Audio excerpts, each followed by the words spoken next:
Doutora, o regimento interno, ele serve para o quê? O que eu posso colocar dentro desse regimento interno? Bom, venho trazer aqui para vocês um que eu elaborei essa semana, né? Onde a empresa, ela tem vários departamentos e os funcionários, eles costumam adentrar, né? Sem a permissão ali do superior hierárquico, ele costuma adentrar em outros setores, de repente para bater um papinho, né? Eu passei por aqui, ô fulano, tá tudo bem? E aí, vai votar em quem? E aí, vai fazer o que nesse final de semana? Dentro do horário de trabalho, acabando ali por dispersar, né? O trabalho do outro que está no setor. Então vamos lá, eu vou ler aqui para vocês algumas regras, né? Que puderam ser colocadas dentro desse regimento interno para vocês entenderem. Não é simplesmente o empregador sentar e fazer um regimento, escrever lá, eu proíbo você de espirrar durante o horário de trabalho. Desculpa aí do espirrar, tá? Mas é para vocês entenderem. Tem que ser com assessoria jurídica, porque todas essas proibições a pessoa tem que ter ciência se realmente amparado pela legislação trabalhista, tá? Não pode simplesmente sentar no computador o empregador ali e começar, eu vou fazer um regimento interno. Aqui eu vou falar, ó, você não pode falar com fulano, não pode votar pro PT, você não pode votar no fulano de tal, no partido tal, você não pode votar na esquerda, você não pode falar de direita, não é simplesmente isso, tá? Então eu estou até utilizando a parte de política, porque é onde eu mais recebi reclamação o ano passado dentro do meu escritório, inclusive com carta de advertência, tá? E suspensão para empregados que se pegaram dentro da empresa ali por conta de partidos políticos, tá? Então vamos lá que eu vou mostrar aqui para vocês algumas regras que foram colocadas ali dentro do regimento interno, e isso de forma jurídica. Vou ler para vocês alguns aqui. Nós colocamos até a parte de higiene também, a higiene pessoal, tá? Vamos lá, nós colocamos do horário, né? Os horários estabelecidos pelo departamento pessoal, inclusive para almoço, lanche, deverão ser estritamente observados sob a pena de desconto no salário na razão do tempo do trabalho perdido, tá? Controle de frequência, serão verificados as presenças, faltas, atrasos e pelos mesmos serão procedidos os descontos no salário. É coisa simples, mas você está deixando claro para o empregado que se ele não fizer a pré-anotação correta dentro do cartão de ponto dele, ele vai ter o desconto efetuado no salário. Isso daí já está previsto na CLT. Não, mas ele pode falar que naquele dia, numa reclamação trabalhista, como eu já tive que fazer uma defesa uma vez, o empregado disse que não havia pré-anotado porque o cartão de ponto tinha acabado a força, né? Então ele não tinha anotado, e na verdade não era, ele tinha recebido inclusive uma carta de advertência porque ele não tinha pré-anotado a entrada dele, que ele teria entrado atrasado. E a argumentação que ele trouxe foi de que ele recebeu a advertência porque ele não tinha registrado ponto. Vai vendo a divergência, né? E nessa parte do controle de horário, quando o empregado pede horas extras ou reembolso, cabe ao empregador a contraprova. Entende? A prova de que aquilo não ocorreu. Então o empregador tem que deixar bem claro o ocorrido dentro do cartão de ponto, que ele seguiu ali o pagamento olerite em conformidade com o cartão de ponto apresentado pelo empregado. Se ele deixou de anotar, né, a entrada ou a saída, ou se entrou atrasado ou não, que aquele horário registrado realmente corresponde àquilo que o cartão de ponto dele trouxe. Vamos lá. Nós colocamos também sobre higiene, né? Olha, todos os empregados devem colaborar com a empresa a fim de ficar mantido um ambiente de trabalho limpo, higiênico, em condição sanitária adequadas. Por que isso? Porque no banheiro, por exemplo, feminino ou masculino, existia ali a falta de higiene por conta dos funcionários e jogarem papel higiênico fora do lixo. É uma coisa tão comum, né? Mas ali dentro do ambiente de trabalho estava acontecendo esse tipo de problema. Então, essas normas de higiene para o empregado nós colocamos também sob advertência, porque não é que estavam sendo controladas as idas ao banheiro, mas a faxineira que depois entrava sabia quem tinha feito aquela bagunça, aquela lambança e falta de higiene dentro do banheiro, para que os outros depois fossem usar logo em seguida, né?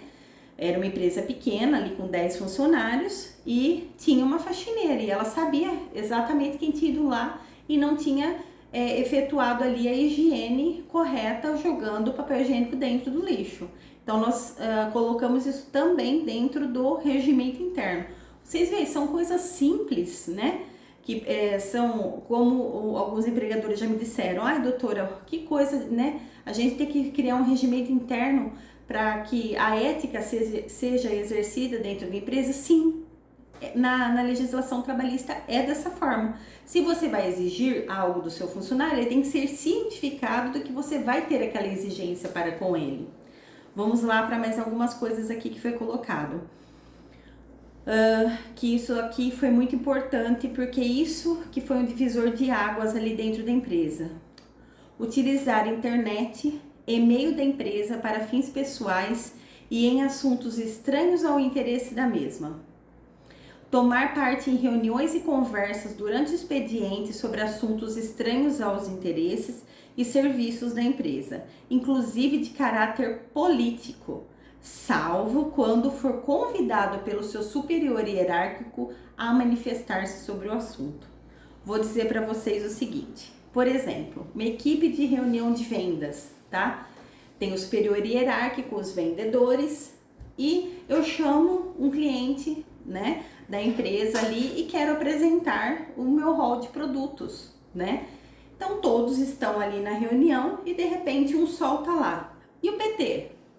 E o partido de direita? E isso e aquilo, gerando ali um desconforto.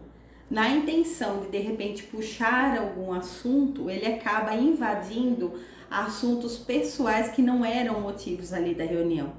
E como eu posso chamar a atenção do meu colaborador? Colocando no regimento interno que ele não pode tratar, quando convidado a participar de uma reunião, de assuntos extracurriculares, extra grade.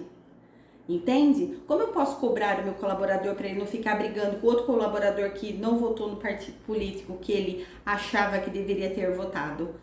Colocando dentro do regimento interno da empresa que política, essas coisas não podem ser discutidas. E se discutidas, eu posso aplicar uma advertência, uma suspensão.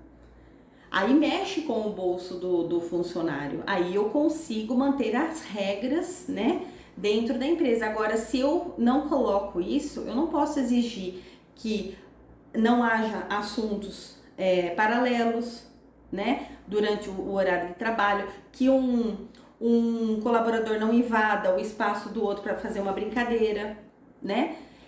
Se eu não criar essas mínimas regras de convivência no meu regimento interno, não posso depois aplicar uma advertência que seja valorada, inclusive depois uma dispensa por justa causa. Porque, por exemplo, o empregado vai lá e fala assim, eu estou sendo dispensado só porque eu falei que eu votei no PT. Eu estou sendo dispensado só porque eu falei que eu votei, que eu sou de direita. Aí, inclusive, se muito bem fundamentada a reclamação trabalhista inicial, ainda o empregador acaba pagando danos morais, certo? Então, para isso, existem regras a serem colocadas dentro desse regimento interno, tá bom? Mais uma coisa aqui que nós colocamos, olha só. Desrespeitar ou ser indelicado ou descortês para com os seus chefes e superiores. Um exemplo, o superior hierárquico vai lá e fala assim, Manuel, tira aquela caixa dali para mim por gentileza, coloca em outro lugar. Faz você, eu não sou pago para isso. Geralmente é assim, né, que acontece ali, principalmente na parte de produção. O Manuel poderia falar dessa forma com o superior hierárquico? Não. Obviamente que eticamente não, mas ele disse isso. Ele pode ser punido por isso? Se estiver no regimento interno, vai ser amparado o desrespeito, a falta de respeito com o superior hierárquico. Então, dentro da advertência, vai constar lá, em conformidade com o regimento interno, item 13, e a CLT, a insubordinação leva à dispensa por justa causa? E para descaracterizar depois essa justa causa, fica muito mais difícil para o empregado. Entendem? Então, quando as pessoas me perguntam, ai, doutora, só empregado ganha na Justiça do Trabalho, só empregado ele ganha na Justiça do Trabalho, porque a Justiça do Trabalho é protecionista. Não é verdade. Se a empresa ela tem todos os aparatos e se ela consegue, dentro da atividade dela empresarial, agir em conformidade com o passado para o funcionário e agir também com prudência, né, na advertência, na suspensão, na manutenção da justa causa, né, que é muito discutida na Justiça do Trabalho. Ninguém consegue, empresa nenhuma consegue dispensar o empregado por justa causa, a não ser por roubo se chamou a polícia. Não é verdade. Muitas dispensas por justa causa, muitas vezes não são revertidas na Justiça do Trabalho, mas desde que a gente consiga passar para o magistrado que o poder diretivo da empresa foi utilizado de forma correta. E é isso que eu tenho para trazer para vocês hoje. Façam o regimento interno, como eu sempre aconselho, independente de quantidade de funcionários e independente da atividade exercida. Tenham sempre isso registrado com o apoio jurídico de algum profissional adequado, tá bom? Essa é a dica de hoje.